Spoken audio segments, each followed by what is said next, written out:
Coro, você vai morrer, miserável. Qual que é a tua cerveja? Isso aqui é Guaraná. E esse? Do pai? Não sei. O pai tá chocando o dele faz certo. O meu tá gelado. É que pro Joe eu dou sem osso, eu só dou miolinho. Ó, Cláudio, vem.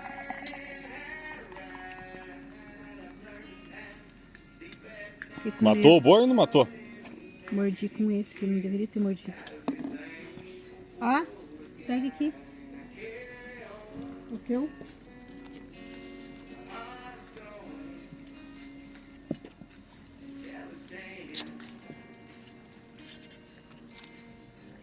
Você toma uma gasolada inteira?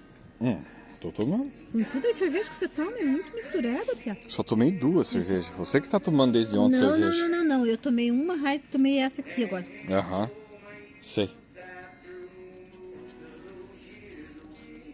Agora eu só vou comer um pão bem.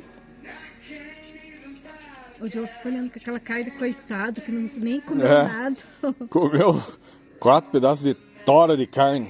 Fora a gordura que ele lambeu até os beiços. Não, as gordurinhas tudo pra ele, porque daí como ele não tem dentro, não é pra dar as gordurinhas pro Romeu. O Romeu ainda tem, ele come os 5.